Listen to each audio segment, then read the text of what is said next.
Statement. Mythology is merely knowledge that does not fit the historical record. Account. My investigation began when I uncovered the most curious of artifacts among my collection. A single word. Kera. Among the 1,938 cultural samples in my collection, the word Kera appears. The word always means heaven, but heaven in the context of oncoming dread. These cultural samples are from cultures that are genetically, technologically, and linguistically unrelated. Even more curious, I found Kera mentioned in the context of 92 localized mythologies across the 1,938 cultural samples. Theory. These localized mythologies do not fit the historical record because they are fragments of a record lost to time. Account. My reconstruction of the proto-mythology has yielded knowledge that, if valid, uncovers the origin of my most effective adversary. Account. Mythology states that, long ago, a mythical world whose inhabitants possessed impossibly long lifespans offset by low birth rates. The survival of the species was enabled by genetic overconfidence. These were the inhabitants of Kera, a world with a red sun. Due to their reproductive and genetic situation, Keran society took shape under reckless and cynical scientists, sorcerers, and warriors. Societal status was based on personal reputation, genetic politics, and survival. The situational need to survive coupled with the societal need for status led Kerans to alter their genome down to the quantum level. These alterations led to a new caste system of lords, shapers, empaths, sorcerers, and titanthropes. Outlier. 52 of the localized mythologies reference the titanthropes as a subjugated native species of Kera. Interrogative. Were Kerans even native to Kera? Further collection of knowledge might be necessary. Account.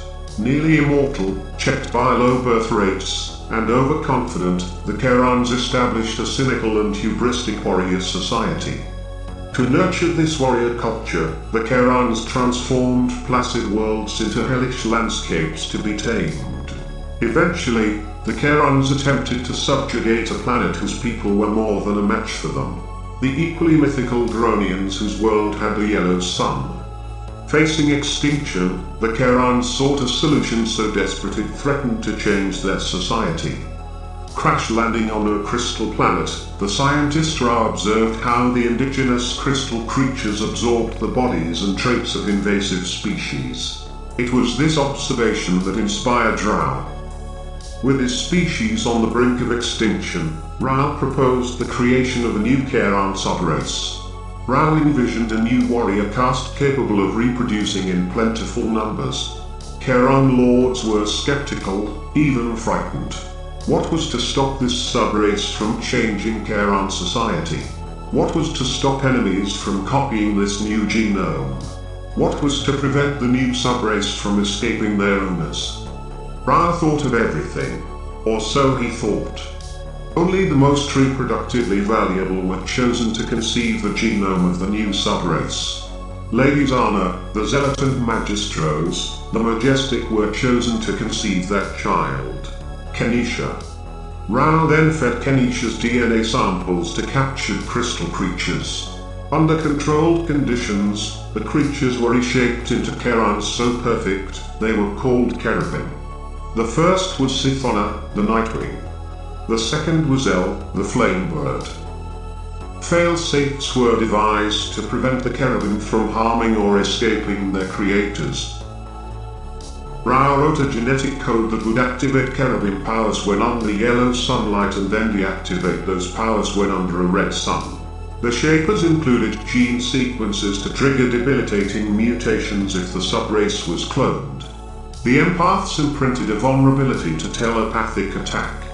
The sorcerers cursed the Kherubim with a weakness to all magic.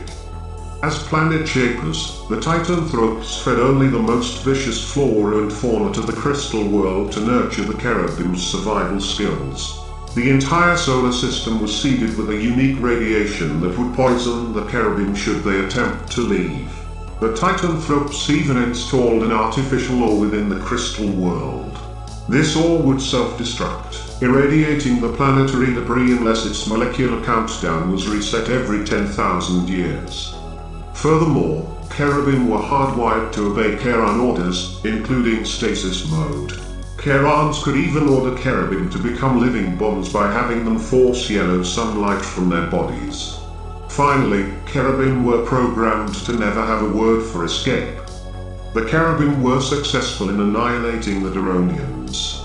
Until needed again, the Kherubim were stored on their crystal world where they began exhibiting a trait their creators lacked: empathy. Ra never questioned the nature of the crystal creatures. He assumed the creatures absorbed organic life for sustenance and defense. In actuality, the creatures were sparing organic newcomers from deprivation and death. Ra never thought the creatures were practicing such compassion. He never thought the creatures were offering mercy. He never thought the creatures would pass on their traits. Like all his kind, Ra never thought of empathy. The Kherubim would exhibit this empathy upon birth. However, this empathy would wane upon adulthood when the Kherubim would then exhibit their creators' overconfidence. Meanwhile, those same creators would finally be exterminated by yet another equally mythical race, the Daemonites. With no awareness of their true nature, their makers, or their deeds, the Kherubim set out to tame their world, a world they named Krypton. These early centuries would be romanticized as the heroic age. Although calling themselves Kryptonians, their genetic programming compelled them to emulate their Charon forebears. Family houses, guilds, science, and hubris would shape a global monoculture.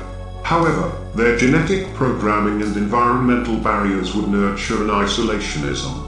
An isolationism that would doom their species once the doomsday ore within Krypton completed its 10,000-year countdown.